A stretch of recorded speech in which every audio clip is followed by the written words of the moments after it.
Neural Tides is an AI instrument that blends natural and artificial elements. Using an artificial neural network, trained on audio sampled from South Korea's Haklim-do and Ulleung-do Islands, it transforms the recorded sounds into particles, organized in a latent space, allowing exploration of the auditory landscapes. This synthesizer uses granular synthesis to reflect the oceans, breakdown of plastic, mimicking how styrofoam fragments merge with natural materials along the shore. In neural tides, sound is divided into grains and shaped into new textures, mirroring the interaction of waves and marine debris, providing a sonic perspective on environmental impact. With 6 knobs, a motion sensor, and a touchpad, the instrument is designed for intuitive control over sound sources, time segmentation, and effects. The algae-based 3D printed case is biodegradable, enhancing the project's environmental focus. Neural Tides utilizes AI and machine learning for a layered sound synthesis. An autoencoder model, implemented in Super Collider and Max 8, analyzes and maps sound grains using 13 MEL frequency cepstral coefficients, placing them in a navigable 2-dimensional latent space. The system utilizes 4 distinct autoencoder networks, each analyzing different sound qualities, creating a complex, multi-layered auditory landscape. User gestures, captured by a leap motion device, interact with a neural network to activate and blend sound layers, making exploration fluid and immersive. As users navigate this environment, the synthesizer reconstructs sounds based on proximity with particles within the latent space, using a nearest neighbor algorithm to blend grains, producing an evolving soundscape that reflects the ocean's ebb and flow and the integration of synthetic and organic elements. By reinterpreting sounds from isolated coastal areas with AI-driven synthesis, Neural Tides challenges our perception of sound and space. This blend of technology, environment, and interaction creates an immersive soundscape, encouraging a deeper, reflective connection with the natural world.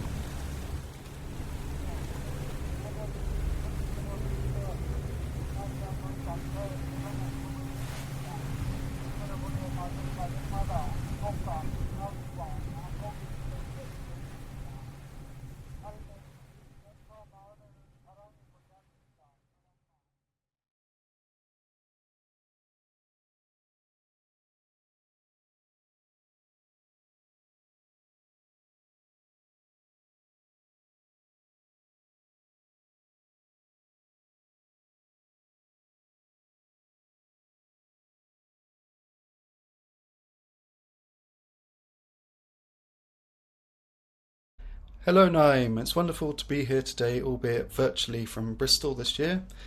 But I'm really excited to present some ongoing research that's looking at ways that AI tools can be used to change the way we think about designing new musical instruments. Our paper is called Instant Design, and we present 5 strategies for the use of generative AI in NIME ideation workshops. I'm happy to be presenting on behalf of my co-authors, Pete Bennett, Dave Meckin, Sven Holloway, and Tom Mitchell. So we're really interested in how generative AI tools can be used within instrument design workshops, from the conceptual design of new musical instruments, but also as an impetus for other workshop activities. So together we ran a workshop at the Artificial Intelligence and Musical Creativity Conference at Brighton University in August 2023. And this has led us to propose 5 strategies for the use of AI tools for practitioners looking to facilitate workshops using generative AI tools. To give you an idea of the technology we're using, this is an example of how a text-to-image generator works. It's a generative tool that is based on a diffusion model, where you prompt the program with text and it will return a never-seen-before image based on that textual input. This is an example from a workshop in London in 2023, and the participant wanted a red musical instrument made from chicken nuggets that you play with your elbows, and the resulting image is on the right. So we took these tools and designed a new workshop to generate new musical instrument designs. This is what the workshop plan looked like. We started by showing participants several different free tools that they could use, such as Bing, ChatGPT, Midjourney. We then had the ambitious goal of generating 500 new instrument designs. These designs were organised into themes, which I'll discuss further. And finally, we created craft mock-ups of some of the AI-generated designs to bring these fictional instruments into a more tangible space. So this workshop was based on this question. If you could have a musical instrument made from anything, what would it be? And this is what the participants' response was. The outcomes were as varied as the participants themselves and represented a wide range of aesthetic, musical and personal choices of what their ideal musical instrument would look and sound like. We then asked the participants to collate their images into a compendium of imaginary musical instruments. This was a shared document where participants could upload their designs and see what everyone else was making. We asked participants to categorise their instruments into different themes.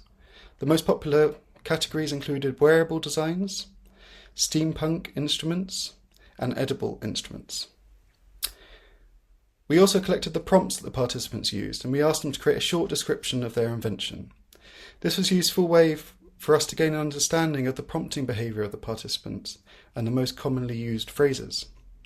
Interestingly, the most common was made from, and participants were keen to mention the materials in which the instruments were constructed from. We took these 2D instrument designs as a basis for several workshop activities. This is what the workflow looked like. Participants would narrow down their ideas by choosing one instrument and create a craft mock-up of their design. They would then present the idea to the group in an air guitar style of performance, where we asked different speculative questions such as, what does the instrument sound like? Can you demonstrate how you would play it? What are the mapping strategies between the action and the sound?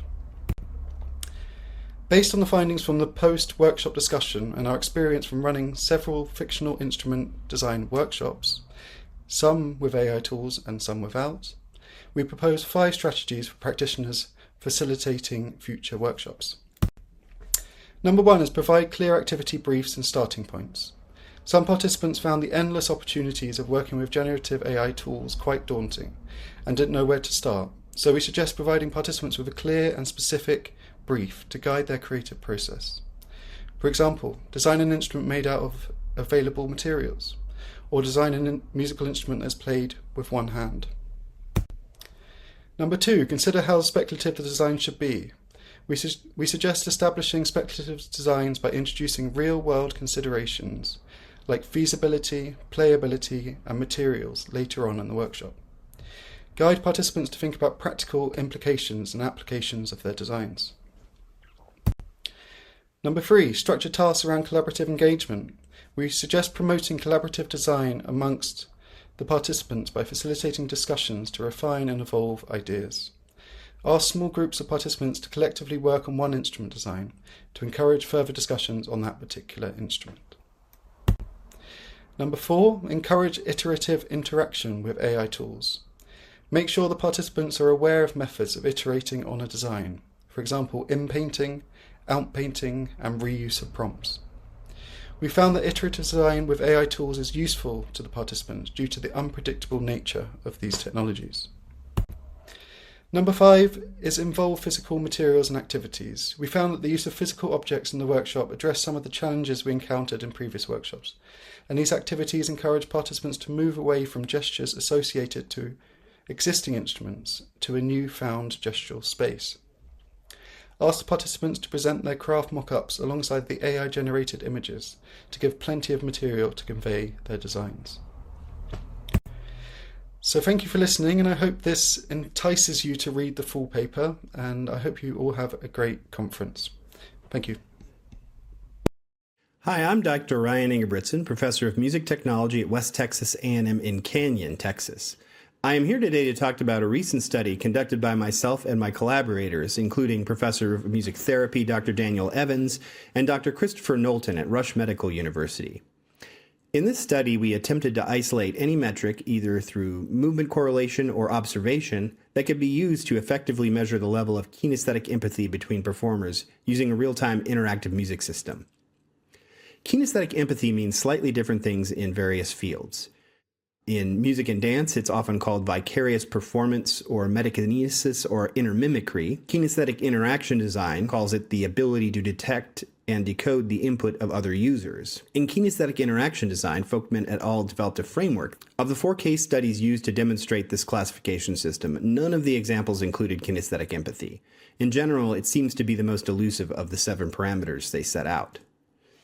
In prior ethnographic studies, we identified several elements of kinesthetic empathy in dance and online music performances that utilized interactive music systems. These ethnographic studies used post-performance interviews to gain feedback on the performers' experiences. Participants self-reported feeling the presence and input of their fellow performers, even when they were physically separated from one another. From this, we concluded that these performance systems achieved kinesthetic empathy. Despite the self-reporting, no quantitative metric in the literature seemed to be appropriate to measure this objectively. Prior research on perception of digital music performance generally falls into 3 categories. First, the development of strategies to enhance the audience's familiarity with the connection between gesture and sonic result. Second, the development and implementation of systems to track audience perception. And third, methods of gauging performer experience using a mix of real-time motion tracking, interview methods, and correlations in body movement.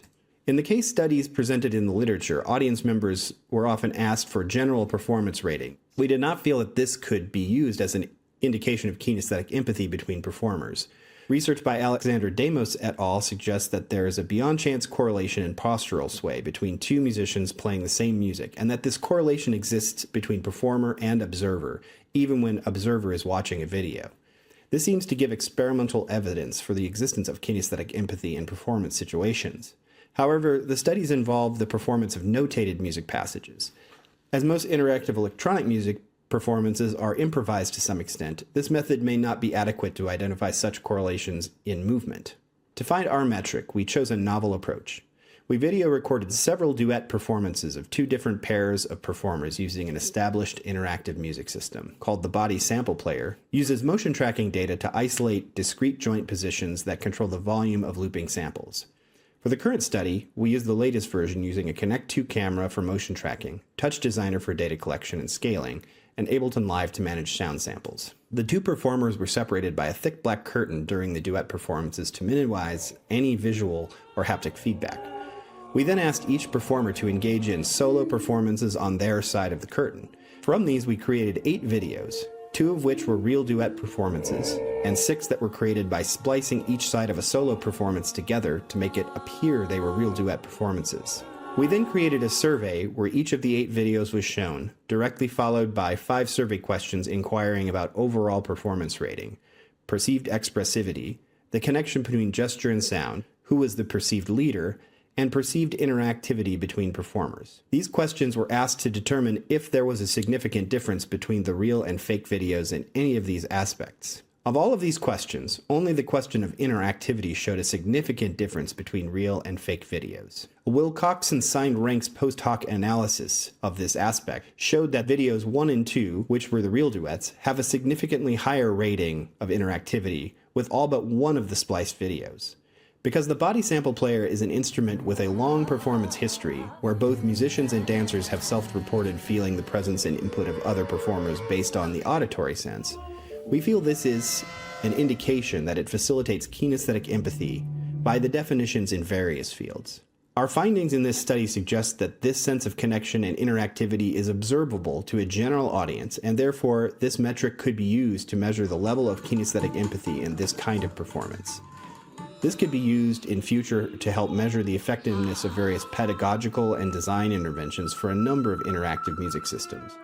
We also feel that this finding could have importance in fields such as kinesthetic interaction design, movement science, and music therapy, to name a few. Thanks very much for your time. We hope you enjoyed this presentation. Hello, I'm Roxy Jia from Goldsmiths University of London.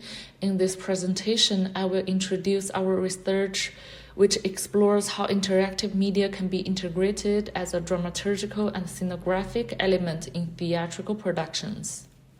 Although interactive technologies have been widely studied in performance arts, their use in theater as part of the scenographic and narrative design remains underexplored. Our research investigates how interactive media can be appropriated and integrated as one among many traditional theatrical elements, working in concert with performers, set, costume, lighting, sound, and projection to support the narrative and create a cohesive artistic experience. Instead of focusing on technical innovation, we examine its role as part of a Gesamtkunstwerk, contributing holistically to dramaturgical storytelling. The integration of interactive media into theater presents two main challenges. First, the storytelling potential of interactive technology in theater has not been fully realized. Second, the cross-disciplinary nature of interactive technology often conflicts with conventional theater production workflows, where design departments typically develop their creative practice independently until the technical rehearsal phase. To address these challenges, we propose two key approaches. The first is adopting a two-layer interaction design workflow, combining macro-level conceptual design with micro-level Q-to-Q mappings to structure the integration of interactive systems into the performance. The second is defining the role of the interaction director, who ensures the interaction design aligns with the production's narrative and aesthetic objectives across multiple departments. We implemented and refined these approaches through multiple versions of two productions, Pangu and Origin Essence. In these productions, we appropriated the HTC Vive system, originally designed for VR gaming, and repurposed it as a motion tracking device for interactive media design. On the macro scale, we utilized a holistic design framework to align cue-based design principles, including sound, lighting, projection, and interaction, across an entire piece using a design sheet. During this process, the interaction director oversees technical design and coordinates cross-disciplinary collaboration, ensuring that all dramatic elements integrate cohesively with interactive media to create a unified and dynamic interactive storytelling experience. In the micro-scale mapping, we designed dynamic interaction sequences where various inputs such as movement, instrument, signals, and sound stems were mapped to outputs, including generative visuals and sonic transformations. Beyond technical integration, we examined how interactive media contributes to scenographic aesthetics. Interactive systems produce visual and auditory metaphors that function symbolically, inviting audiences to engage imaginatively with the narrative. Drawing on reader response theory, we explored how structured ambiguities in interactive media allow for interpretive gaps, encouraging spectators to actively participate in meaning-making. Furthermore, interactive media resonates with contemporary audiences' horizon of expectations. As digital natives, they are familiar with responsive media environments, which makes interactive elements both relatable and engaging within the scenographic experience. In conclusion, our research highlights how appropriated interactive technologies, when carefully integrated through collaborative design processes, can function as dramaturgical and aesthetic agents in theater. Thank you for your attention. For further details, please refer to our full paper.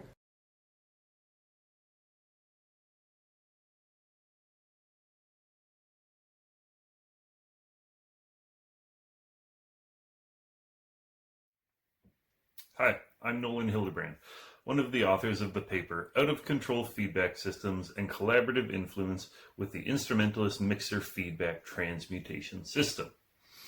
Our NIME paper discusses the Instrumentalist Mixer Feedback Transmutation System, or IMFT.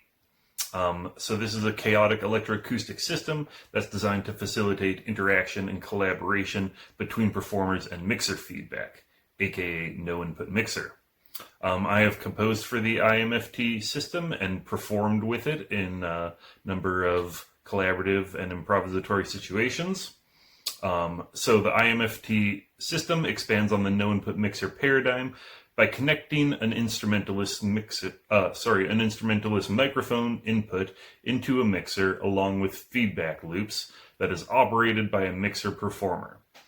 In this configuration, the instrumentalist engages directly with the feedback signal, manipulating it in real time with the immediacy and tactility typically associated with no-input mixing. The mixer feedback distorts the instrumental input, in turn acting as a type of signal processing that manipulates the amplified instrument output.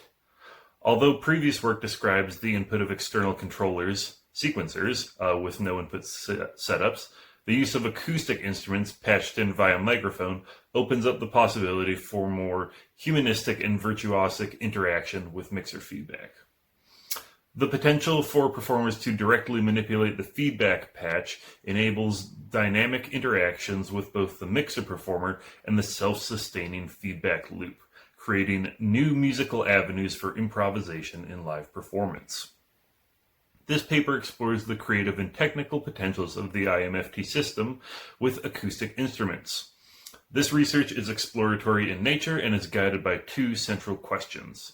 One, how does IMFT extend the no-input mixer paradigm? And two, what novel timbres or sonic behaviors can emerge from this configuration? Drawing on performance experiences with various musicians across different settings, this paper positions the IMFT as an accessible, performative, interactive feedback system and audio processing tool that foregrounds unpredictability and engages with noise-based musical practices. Drawing on performance experiences with various musicians across different settings, this paper positions the IMFT as an accessible, performative, interactive feedback system and audio processing tool that foregrounds unpredictability and engages with noise-based musical practices. Performers in the IMFT system can collaborate, or they may work against one another.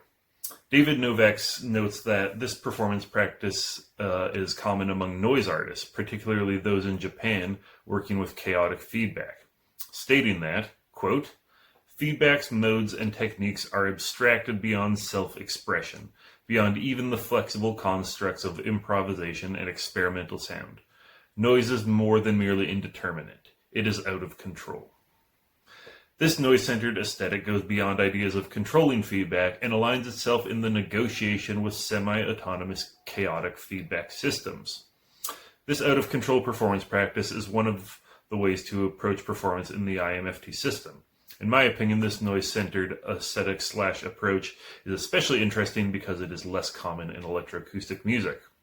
Here's a short clip of a recording session of my piece Generative Open Graphics Score number 1, which uses the saxophone performed by Colin Fisher and myself performing on the mixer in the IMFT system.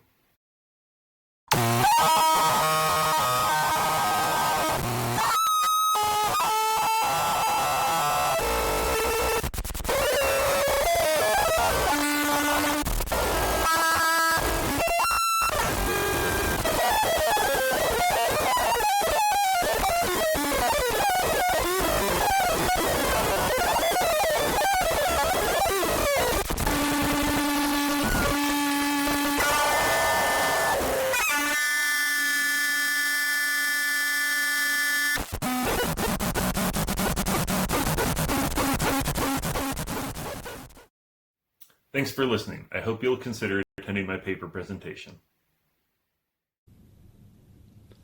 Hello, the title of the paper we're presenting is Repurposing a Rhythm Accompaniment System for Pipe Organ Performance. The authors of this work are from the Music and Multimodal Interaction Lab at Universitat Pompeu Fabra in Barcelona. Over the past 2 years, we have collaborated with Raul Refre on a series of live performances focusing on human-machine collaborative improvisation. Initially, our collaboration with Raul culminated in the development of a real-time drum accompaniment generation system called Groove Transformer, which was showcased during a live performance at the Contemporary Cultural Center of Barcelona, also known as CCCB. Following the CCCB performance, Raul was asked to participate in the Organic Concert Series, hosted at Palaguel in Barcelona. The purpose of this series was to create an immersive sonic experience that highlights the distinct acoustics of this historic landmark, as well as its permanent MIDI-enabled organ, custom designed according to the space by Albert Blancafort, a renowned local organ maker. Moreover, 2 portable organs, also built by Blancafort, were available for use in the performance. While the main organ remained fixed in the venue, the smaller ones were intended to be positioned based on the spatial and artistic needs of each performance. For the performance, Raul proposed the following setup. He would be positioned at the organ console on the 3rd level of the venue, while the audience and the smaller accompaniment organ would be positioned at the bottom floor. With this setup in mind, Raul proposed that we explore if we could adapt the Groove Transformer to drive the accompaniment organ. For this new context, we had to consider the main limitation of the Groove Transformer, which was that it was a completely pitch-agnostic system conditioned only by the rhythmic input of the performer and not capable of generating harmonic sequences. To overcome this limitation, we decided to use the Groove Transformer as the rhythmic backbone of generated accompaniments while relegating the harmonic generation to a secondary system. The final system consists of 4 main components: a real-time performance on the main organ, a rhythm accompaniment generator, the Groove Transformer, a custom Markov-based max device that generates harmonic content and note durations for the accompaniment rhythm, and 1 accompaniment organ that receives the generated sequences. The figure on the slide shows the communication between each component of the system. Starting from the left, all MIDI notes played on the main organ are sent to a custom max device containing 2 Markov models, trained in real time on pitch and duration of incoming events. In parallel, the same MIDI notes are sent to the Groove Transformer to generate an accompaniment rhythm that triggers the generation of the next note from the Markov model. Here we can also mention that we decided to have a second performer that would supervise the system and have control over parameters affecting the generations. Here's the max device interface used by the second performer.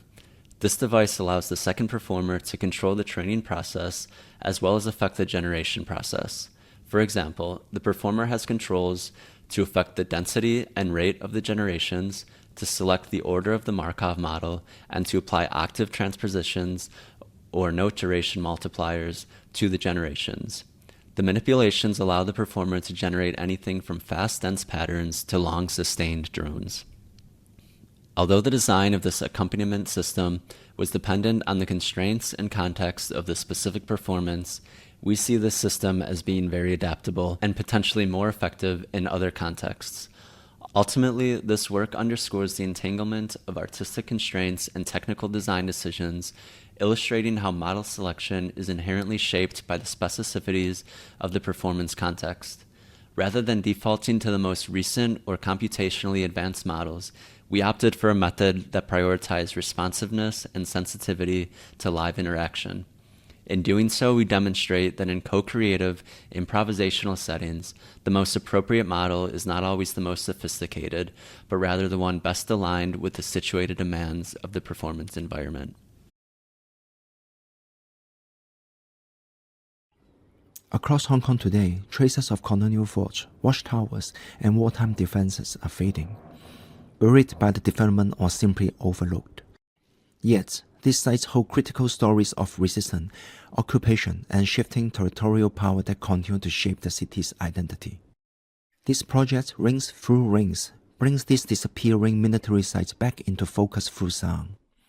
Using laser-etched map turned into playable discs, the project transforms historical geography into something you can touch, hear, and manipulate. It invites audience to step in, not just to remember the past, but to physically engage with it through sonic exploration. Hong Kong's fortification, from Fan Lao to Tung Chung to the northern metropolis, are increasingly threatened by the rapid urban development. While digital preservation effort exists, they often remain static, confined to archival database or visual records.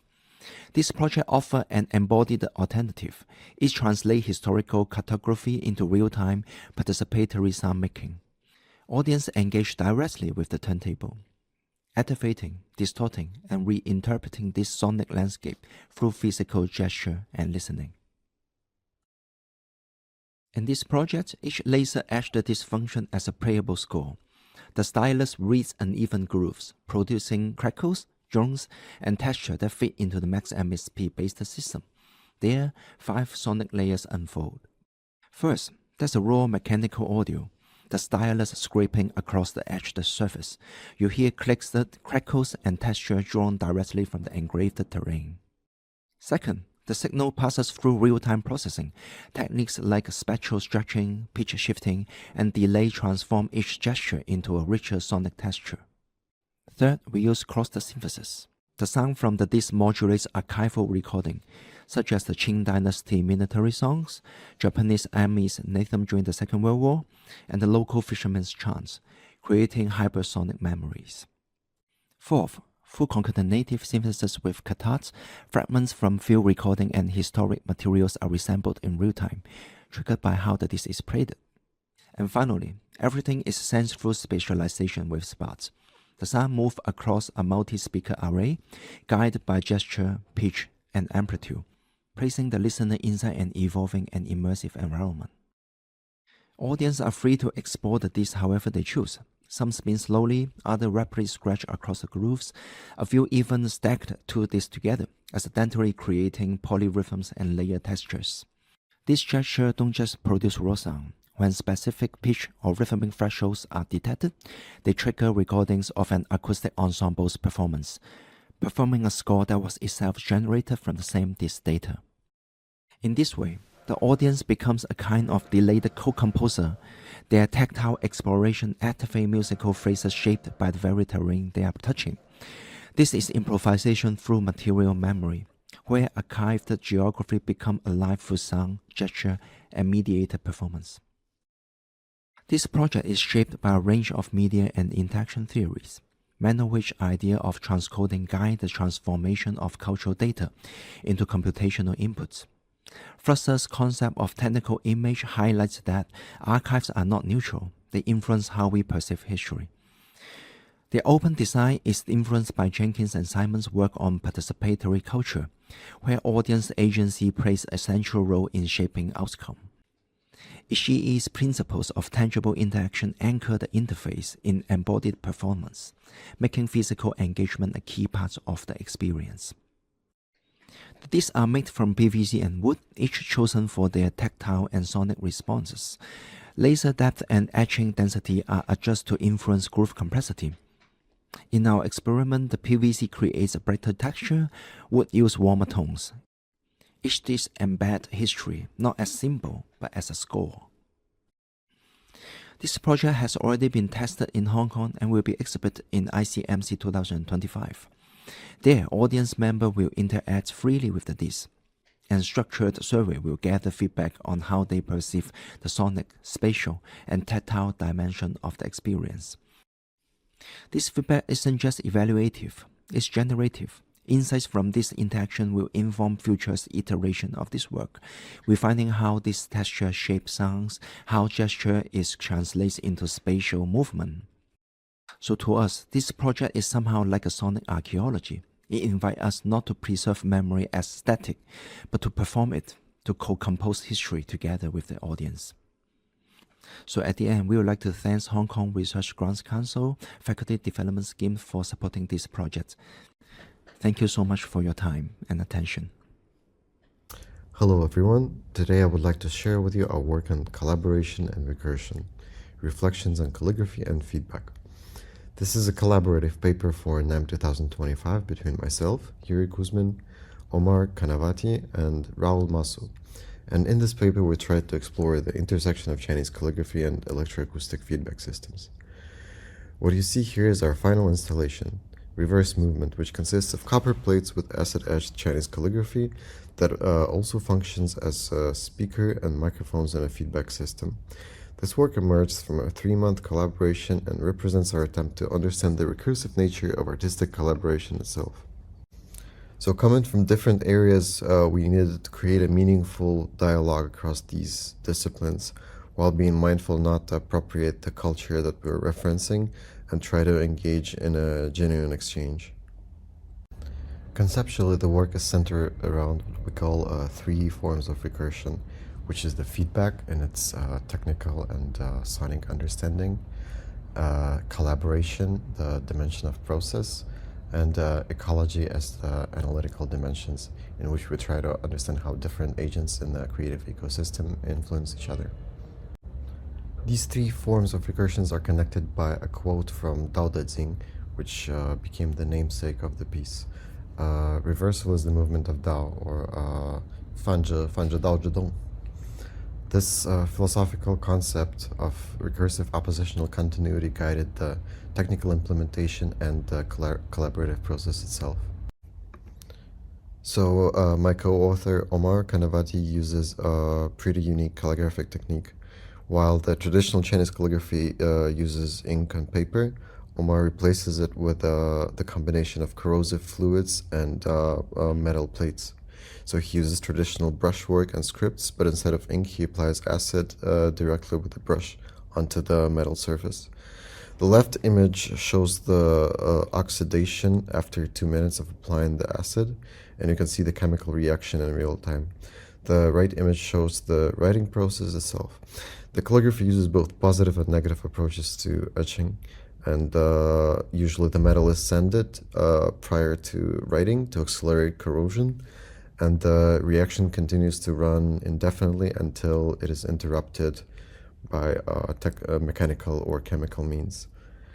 Our sound setup is relatively simple but conceptually rich and works well for the sake of the piece. The copper plates function as both pickup and speaker through the combination of piezo elements and surface transducers attached to the back of the plates. The images show some of the early prototypes that we made. We used pure data running on a Bella board to process the cross feedback between the plates. The system includes variable frequency bandpass filters and slowly moving LFOs running slightly out of sync to create subtle modulations and very organic sounding rhythmic patterns. Some of the more interesting things that came out during the collaboration was the experience of crafting the wooden box together.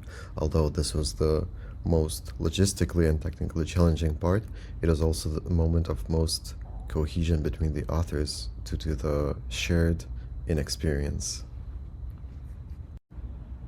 This shared ground of inexperience created a much needed contrast with our individual artistic practices and made us move outside our comfort zones, which in the end significantly influenced how we approached the remaining period of collaboration. So some of the key insights that we gathered while working on this project were understanding collaboration as a recursive process, then thinking of asymmetries and difference in expertise and inexperience as a productive phenomenon, then paying more attention to how embodied knowledge changes the collaborative dynamic and the social dynamic, and finally the cultural negotiation through focusing on particularities rather than generalizing or essentializing traditions. We hope that this work can be interesting to the NIME audience and contribute to the discussion of cultural practices and collaboration in NIME.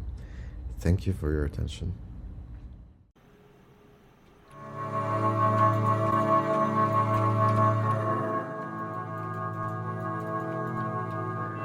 This instrument functions as a hybrid between a musical instrument and a game that aims to integrate the obscure and esoteric concept of microtonality and alternative tuning systems into an easy-to-pick-up interface for visual composition and performance.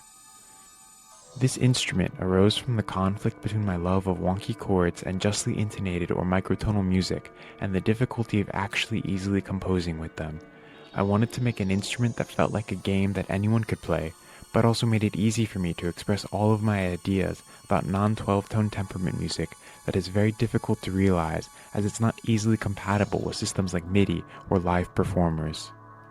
Additionally, I wanted to make something centered around the concept of play, as I believe that for all its proven benefits, it has largely been forgotten, especially in the often uber-serious world of contemporary classical composition. I believe that this instrument has the potential to combine and explore the health and wellness benefits that both music making and play have been scientifically shown to have separately. First, a note on the tuning used in this instrument. Traditional 12-tone equally tempered music, as you likely know, is wrong in the sense that it does not align with actual harmonic ratios found in nature. Our modern piano is, of course, a compromise designed to ensure that every key is playable but also equally out of tune. Looking at this chart I made, you can see that it is possible to display perfectly intonated notes in a lattice format like this, with justly intonated fifths representing the vertical axis and thirds the horizontal axis. As you can see, the arrows indicate a shifting of the usual versions of these notes by one or more syntonic commas of 21.5 cents. Performing this instrument takes the form of drawing 4 block chords on the screen using a joystick and buttons, where each block represents a note. These blocks represent indices into this lattice, allowing the user to draw perfectly tuned chords. For example, in this system, a vertical line is a quintal chord of 4 stacked, justly tuned fifths. After this first chord has been sounded, the performer can then draw another shape, with their choices restricted by a series of potential transformations used to impose both visual and musical order. The base rule is that each new shape must share at least one block with the previous chord, except for a few exceptions that I'll explain. The reason for this is that it forces each chord to share one note with the previous one, which corresponds musically to a pivot tone modulation. This is important, as in this microtonal sound world, giving the ear something to hold on to is critical, and even allows the performer to create brief illusions of conventional tonality if desired. The other possible transformations are 90-degree rotation over a pivot block, mirroring over the center line, and translation. This is the one primary exception to the rule of sharing a block. This lets you slide your last shape to anywhere on the screen, letting you both visually and musically move to new ground. This resembles the technique known as planing, used frequently in the music of Debussy and other impressionistic composers. The final choice available to the performer is to be able to swap tuning systems on the fly. At the press of a button, the screen will flash white and clear itself as the instrument dynamically retunes itself to 7-limit just intonation and back. Finally, enjoy an excerpt from a performance of a piece I wrote for my instrument, which I also had to devise a new system of notation for.